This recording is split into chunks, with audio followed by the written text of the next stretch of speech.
Hello everyone. Today we are going to talk about a poem, A Tiger in the Zoo, which is written by Leslie Norris. And first we will see what is this poem about. तो ये poem के बारे में जानते हैं कि क्या है ये पोएम और किस बारे में पोएट इस पोएम के माध्यम से पोएट क्या कहना चाहते हैं। तो ये पोएम जो है a tiger in the zoo, इसमें वाइल्ड एनिमल, एक टाइगर की आप समझिए कि अंदरूनी चीज़ें हैं जो जब वो वाइल्ड में होता है, यानी कि वो जंगल में होता है, और जब वो एक जू में होता है, चिड़ियाघर में होता है, तब ये दोनों जगह में क्या अंतर होता है और वो किस तरह से महसूस करता है। तो इस दो प्लेस के बारे में दिखाया गया है।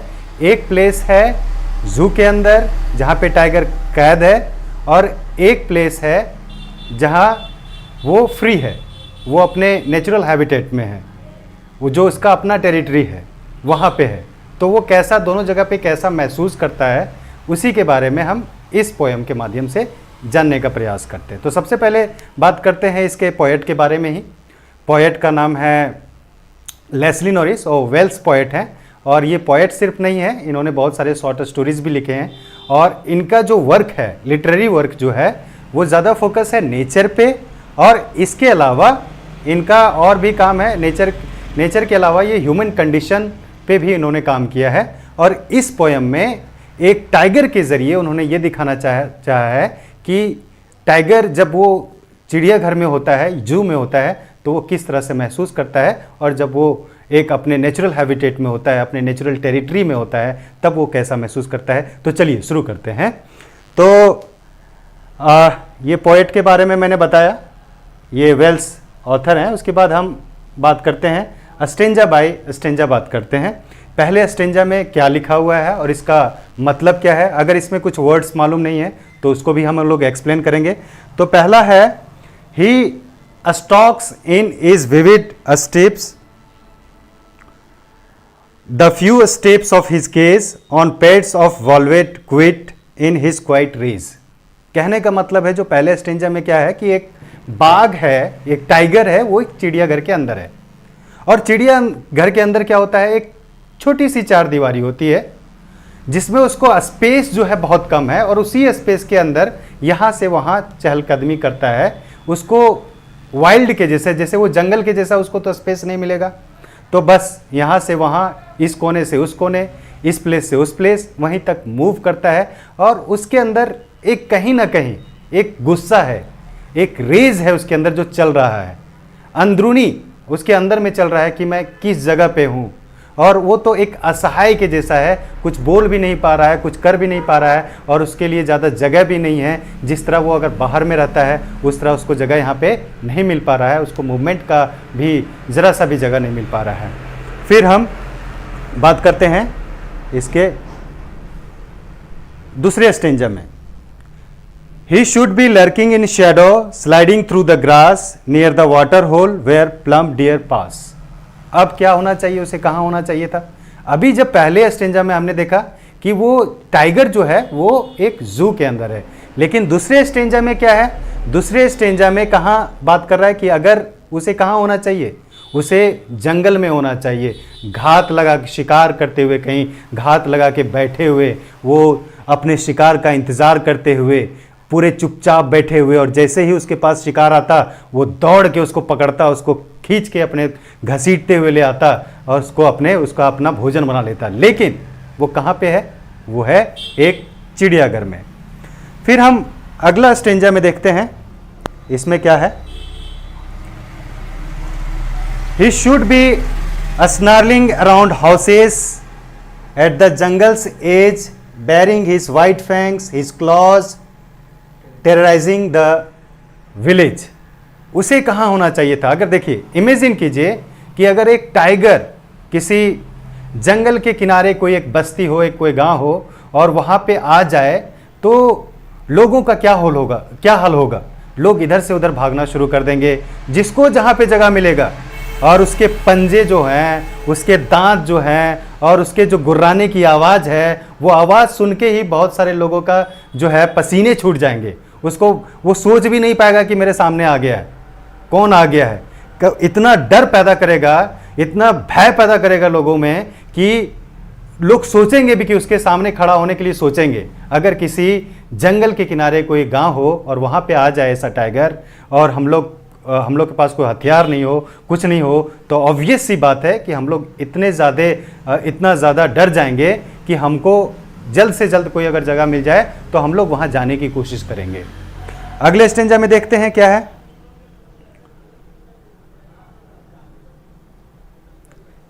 His strength behind bars, stalking lengths of his cage, ignoring visitors. But he is locked in the concrete cell. His strength behind bars, stalking the lengths of his cage, ignoring visitors. अब क्या है कि अभी हम पिछले stanza में ये बात कर रहे थे कि किसी गांव के बाहर अगर आ जाए तो सारे गांव वाले इधर उधर भाग जाएंगे डर से, इतना दहशत होगा। उसके पंजे इतने खतरनाक होते हैं कि किसी पे पंजा अगर चला दे तो उसका पूरा खून खून हो जाए। किसी को दांत से उसको उठा ले, इसको गर्दन पकड़ के, तो क्या हश्र होगा, क्या हाल और क्या मंजर होगा। लेकिन उसकी सारी शक्तियों को कहाँ पे दफन कर दिया गया है? एक बार के अंदर। एक बार मतलब क्या हो गया?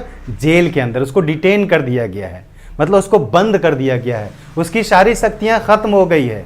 वो जानवर, वो हिंसक जानवर, वो खतरनाक जानवर जब वो किसी जंगल में होता है जो बेहद ही खतरनाक दिखता है, लेकिन जब उसे एक किसी चिड़ियाघर में बंद कर दिया जाता है तो उसकी सारी ताकत को, उसकी डिग्निटी को, उसके सेल्फ रिस्पेक्ट को, सारी चीज़ों को हम कैद कर देते हैं। मतलब उसकी सारी शक्तियों को छीन लेते हैं और वो कुछ भी नहीं करने के लिए, वो कुछ भी नहीं कर पाता है, पूरी तरीके से असहाय हो जाता है। तो अगला स्टेंजा देखते हैं इसके बाद। He hears the last voice at night, the patrolling cars, and stares with his brilliant eyes at the brilliant stars. अब क्या होता है? लास्ट में जब शाम हो गई और रात भी हो गई, सारे लोग सो गए, तो असहाय से वो क्या करता है? तारों की तरफ देखता है। वो पेट्रोलिंग कार की जो आवाज़ें आ रही है उसकी तरफ देखता है और ऐसा असहाय दृष्टि से स्टेयर करता है, घूरता है और वो सोचता है कि क्या है। अब हम लोग इसको डेप्थ में बात करते हैं कि इसके कौन कौन से क्या सारी चीज़ें हैं इसमें और किस चीज़ों के बारे में इसमें बात किया गया है और पोएट आखिर कहना क्या चाहते हैं। तो इसको हम डिटेल में समझने की कोशिश करते हैं। ये पोएम जो है इसमें यह बताया गया है कि जब एक वाइल्ड एनिमल चिड़ियाघर में होता है तो उसका पूरा बिहेवियर चेंज हो जाता है और होना भी है, क्योंकि जब किसी को कैद कर दिया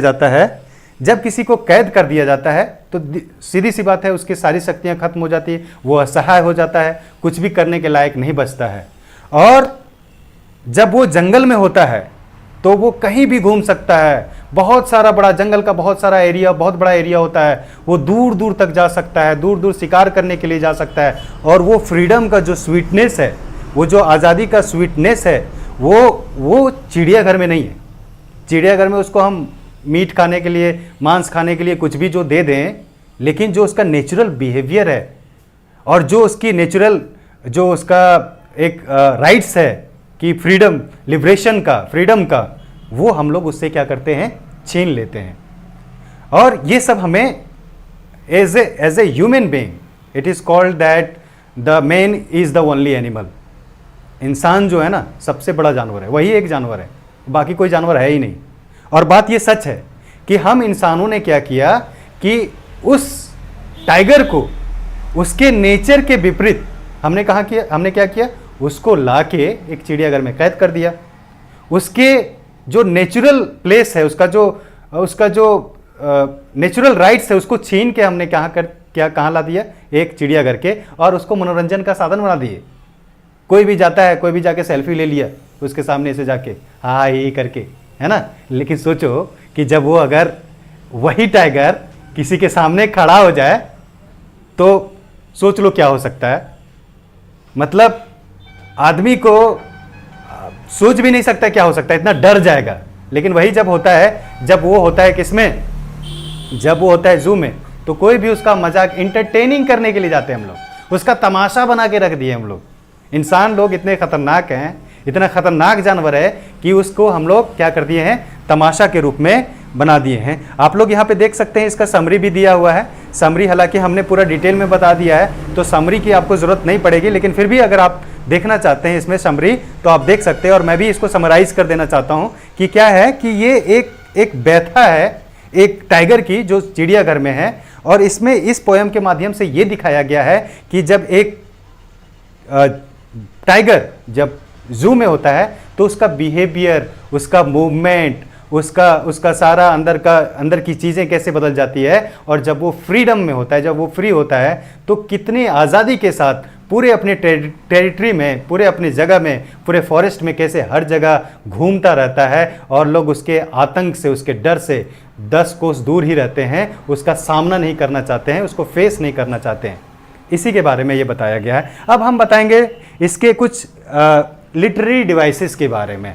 लिटरेरी डिवाइस में पहला हम बात करेंगे इस पोयम के हम लिटरेरी डिवाइस में हम सबसे पहले बात करेंगे इमेजरी के बारे में।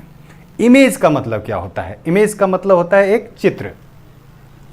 तो जब किसी लिटरेरी वर्क से आपके मस्तिष्क में कोई इमेज उभरे, एक विजुअल फोटोग्राफ्स का रूप ले, और ये कैसे होता है? हमारे सेंस 5 तरह का सेंस होता है, 5 तरह का सेंस होता है। हम लोग सुनने, हियरिंग की क्षमता होती है, हम लोग को विज़न की शक्ति होती है, टच की होती है, और हमारा जीभ टेस्ट का होता है।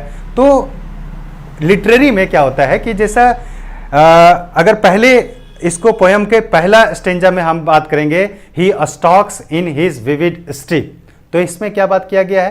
पहला बात किया गया है कि जानवर के लिए भी ही का प्रयोग किया गया है। और दूसरा बात किया गया है vivid strips, he stalks in his vivid strips. Vivid strips क्या होता है? विविड स्ट्रिप क्या होता है? बाघ का जो होता है ऐसे ऐसे करके इसका थोड़ा सा पट्टी लगा रहता है, इसके शरीर पे धारीदार पट्टी लगा रहता है, और ये काफ़ी चमकीला होता है। इसी को क्या होता है? Vivid stripe. तो यहाँ पे जो हमने इमेजरी का बात किया है, इमेजरी का जो बात किया है, वो इमेजरी क्या है? एक इमेज क्रिएट किया है यहाँ पे, ठीक है। ये यहां से एक इमेज क्रिएट हुआ है। क्या इमेज क्रिएट हुआ है? कि एक बाघ है, उसके शरीर पे क्या है? धारीदार एक पट्टियां हैं, चमकीले हैं। इससे क्या होता है कि इसे एक तरह का इमेज क्रिएट करने का प्रयास किया है। उसके बाद आप देख सकते हैं कुछ और, यहाँ पे मैं आपको कुछ एग्जांपल्स और देता हूं।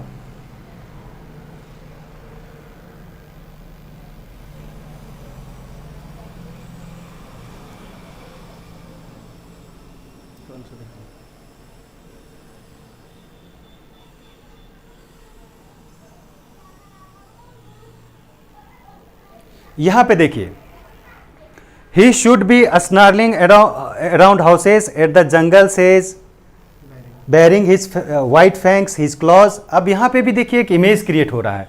अभी आप देखेंगे, अगर उसके पंजे को देखें, उसके फैंक्स को देखें, और उसके इस स्टेंजा में क्या हुआ? एक पूरा इमेज क्रिएट किया गया है।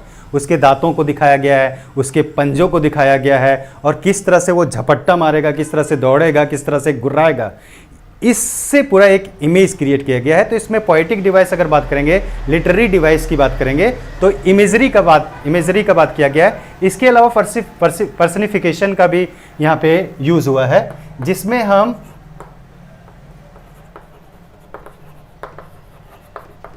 जिसमें टाइगर को दिखाया गया he stalks in his vivid stripes. तो यहाँ पे एक पर्सनिफिकेशन मतलब एक मानव का रूप दिया गया है, एक इंसान के रूप में दिया गया है कि वो चलता है, इधर उधर से टहलता है, अंदर अंदर ही गुस्सा होता है, अंदर अंदर से लगता है कि क्या करें, यहाँ से बाहर कैसे लगे, कैसे निकले। ये सारे जो अंतर्द्वंद उसके अंदर चल रहा है, ये भी एक क्या है? एक तरह का पर्सनिफिकेशन यूज हुआ है इसमें, जो पोएटिक डिवाइस है। एक बाघ को एक आदमी के रूप में, एक मानव के रूप में दिखाया गया है। अब हम बात करते हैं इसके बिग पर्सपेक्टिव के द्वारा। इसमें हम बात करेंगे इसका क्रिटिकल एनालिसिस के बारे में बात करेंगे हम।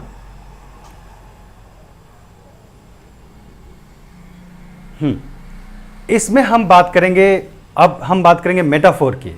अब देखिए, कोई भी यहाँ पे, हालांकि टाइगर के बारे में इस पोयम में लिखा गया है, tiger in the zoo, tiger के बारे में बताया गया है कि टाइगर जब चिड़ियाघर में होता है तो कैसा होता है और जब बाहर होता है। ये सिर्फ टाइगर की बात नहीं है, ये उन सब जानवरों की बात है, या वो वैसे सारे लोगों के लिए बात है जिसको हम लोग क्या करते हैं, कैद में रखते हैं, जिसकी आज़ादी को हम लोग छीन लेते हैं, जिसको नेचुरल अधिकार, जिसके नेचुरल राइट्स हैं, जो उसके राइट्स है उसको छीन के क्या करते हैं, हम उसको कहीं ना कहीं कैद कर देते हैं। जैसे कि अगर कोई इंसान को ही जेल में बंद कर दिया जाए, या उसको हम सताया जाए और उसके भेदभाव किया जाए, या इनटॉलरेंस हो, तो ये सारी चीज़ें क्या होगा, ये सारी चीज़ें क्या होगा कि हम कहीं ना कहीं उसके जो उसकी जो आज़ादी है वो कहीं ना कहीं हम लोग छीन रहे हैं।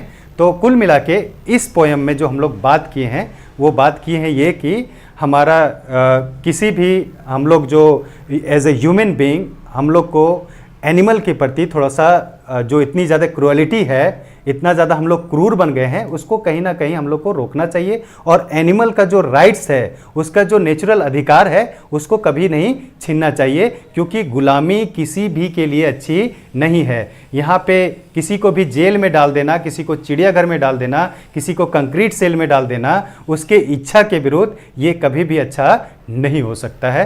तो मुझे आशा है, I hope you might have understood it, and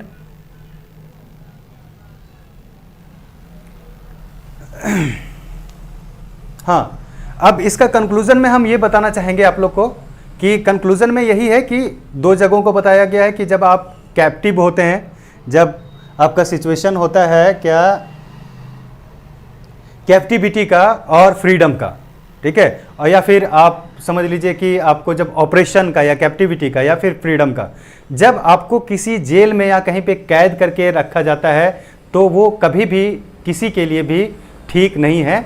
और जब आप फ्री होते हैं तो वो आपका नेचुरल राइट्स है, आप कहीं भी जा सकते हैं, कहीं भी घूम सकते हैं, क्या खाना चाहते हैं वो खा सकते हैं, कहाँ किससे बात करना चाहते हैं वो कर सकते हैं। तो ये एक राइट्स की भी बात है और ये एक गुलामी और आज़ादी की बात है। तो कंक्लूज़न में हम यही कहना चाहेंगे कि इसमें जो पोएट हैं वो सिर्फ दो चीज़ों का बात किया है कि जब हम आज़ाद होते हैं तो हम कैसा महसूस करते हैं, और जब हम कैद में होते हैं तो हम कैसा महसूस करते हैं। I hope you might have understood it, and thanks for today. Have a nice day.